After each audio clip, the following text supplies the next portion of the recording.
सामने एम्स की बिल्डिंग है। एम्स यानी अखिल भारतीय आयुर्विज्ञान संस्थान।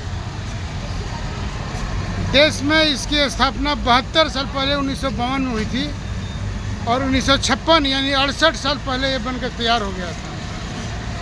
इस 68 साल में ये अस्पताल खुद बीमार बन गया है।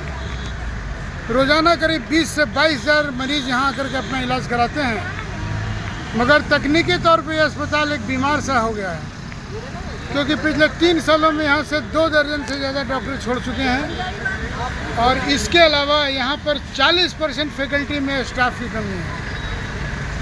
हर मेडिकल स्टूडेंट्स का सपना होता है कि वो एम्स में नौकरी करे। एम्स में नौकरी करने का कई अर्थ है, क्योंकि यहाँ पर सबसे ज़्यादा वेतन, सबसे ज़्यादा सुविधाएं और हर चीज़ सबसे ज़्यादा मिलती है। उसी लिहाज से अगर देखें तो एम्स सबसे ज़्यादा के चक्कर में आज सबसे ज़्यादा बीमार पड़ गया है। मरीजों की कमी बहुलता के चलते हालत यह है कि ऑपरेशन का डेट 6 माह से लेकर के 2.5 साल तक है। सबसे ज़्यादा एशिया में सबसे ज़्यादा ऑपरेशन इसी अस्पताल में होता है, जिसमें 60% आँखों का अस्पताल यानी राजेंद्र प्रसाद नेत्र विज्ञान केंद्र में सबसे ज़्यादा ऑपरेशन होता है। मगर एशिया के बहुत सारे देशों से मरीज आ करके अपना इलाज कराते हैं और लगभग 1 लाख से ज़्यादा प्रति माह यहाँ ऑपरेशन किया जाता है। ये सब इसकी अच्छी बातें हो सकती हैं, मगर सबसे बड़ी बात यह है कि जब 1912 तक ये केवल 7 एम्स होता था और 7 एम्स के 12 के बाद 12 साल में इसके 12 और इसके नए सेंटर खुल गए, जिसके चलते कुछ अभी बन रहे हैं, कुछ बनने वाले हैं, कुछ बनने के कगार पे हैं। और एम्स के नाम पर अब ये लोकल इतना हो गया है कि लोकल अस्पताल भी एम्स से बढ़िया हो गया है।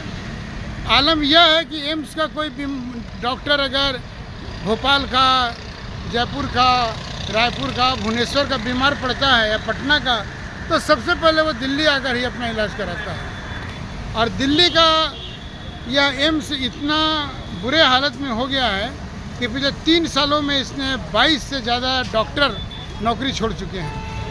इसके अलावा 60% स्टाफ पर ये काम चल रहा है, यानी कुल मिलाकर के स्टाफ की इतनी कमी है कि ये एम्स कहने के लिए बहुत ही बड़ा अस्पताल है, बहुत सुविधाएं हैं, लेकिन सचमुच में यहाँ पर सुविधाओं की लगातार कमी होती जा रही है। और यहाँ के डॉक्टर इतने लालची हो गए हैं कि वो बड़े बड़े जो प्राइवेट अस्पताल आ गए हैं सब वहाँ चले जाते हैं। उनको बड़ा वेतन, बड़ा पद, बड़ा पैसा या कोई बड़ा मैनेजमेंट का पोस्ट दिया जाता है तो वे अपनी तमाम नैतिकता भूल करके एम्स को अलविदा कर देते हैं। और एम्स का मैनेजमेंट इतना अहंकारी है कि यहाँ से छोड़कर जाने वाले लोगों से कोई बात नहीं करता है। एम्स एक समय देश का सबसे प्रतिभाशाली अस्पताल माना जाता है। यहाँ के देश के ये अस्पताल इसलिए इतना बड़ा और प्रतिभावान था क्योंकि एक से एक बड़े डॉक्टर यहाँ पर होते थे।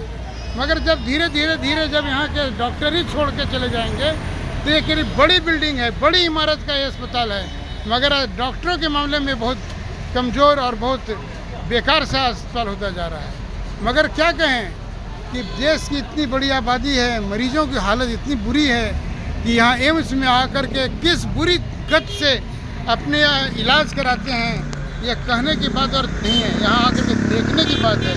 यहाँ के टॉयलेट तक में लोग रहते हैं, यहाँ के बेसमेंट और यहाँ के सबवे में भी लोग रहते हैं, मगर इसकी कोई व्यवस्था अच्छी करने की कोई व्यवस्था नहीं की जा रही है। सिर्फ स्वास्थ्य मंत्री ने संसद में यह कह दिया कि अजी इतने कि पिछले 3 सालों में 422 से अधिक डॉक्टर एम्स छोड़ चुके हैं। ये अपने आप में बड़ी चिंता की बात है। हर मेडिकल स्टूडेंट का सपना होता है कि वो एम्स में नौकरी करे, मगर एम्स ऐसा क्या हो गया है कि एम्स एक अभिशाप बन गया है।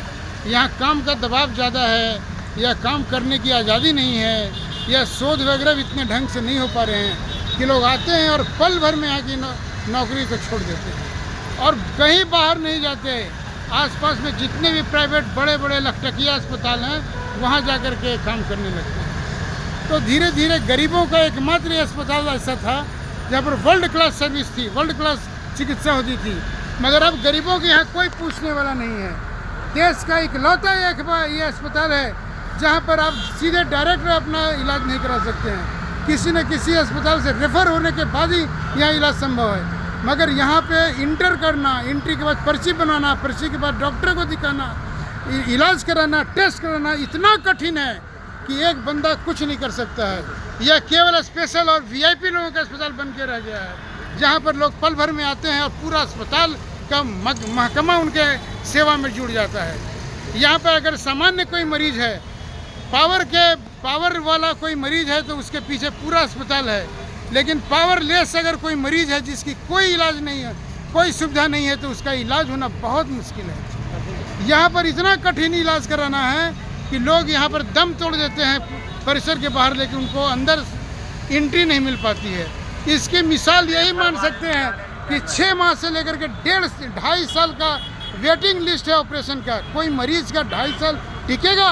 वो जाहिर है कि कहीं ना कहीं अपना घर बेच करके, ज़मीन बेच करके अपना इलाज कराएगा। ये ऐसी मकड़ जाल में ये फंस चुका है एम्स, जिससे निकालने की ज़रूरत है। इसको साफ़ सुथरा बनाने की ज़रूरत है। अगर इतना बड़ा अस्पताल है और सरकार अगर 22-25 अस्पताल पूरे देश भर में बना रही है, तो आखिर ऐसी क्या बात है कि लोग पटना से, भोपाल से, रायपुर से, जयपुर से यहाँ आते हैं? वहाँ के अस्पताल में ऐसी क्या कमी है? कभी भी मेडिकल प्रशासन ने इस ओर ध्यान नहीं दिया है। तो ये एम्स का अस्पताल बड़ी बिल्डिंग का अस्पताल है, मगर बड़े डॉक्टरों का भी यहाँ पे अस्पताल नहीं है। बड़े और नामी और टैलेंटेड डॉक्टर धीरे धीरे यहाँ से कुछ कर गए हैं। यानी कह सकते हैं कि यह अस्पताल बड़ी भव्य बिल्डिंग है, मगर एक बीमार सा अस्पताल है जिसका इलाज होना ज़रूरी है। अगर इसका इलाज नहीं होगा तो ये यकीन मानिए कि यहाँ पर होने वाले मरीजों का इलाज भले हो जाए, वो ठीक हो जाए, मगर वे चंगा भला चंगा नहीं हो सकते हैं। देश का अगर इतना बड़ा अस्पताल जो प्राइवेट अस्पतालों को चुनौती दे सकता है, अगर उसकी चुनौती कमज़ोर बन जाती है, तो समझा जा सकता है कि मेडिकल दुनिया में जो माफियाओं का मकड़जाल फैल गया है, वो किस तरह इस अस्पताल को नेस्तनाबूद कर देगा, किस तरह नेस्तनाबूद कर देगा, किस तरह नेस्तनाबूद कर देगा। एम्स के ठीक सामने से मैं आनंद।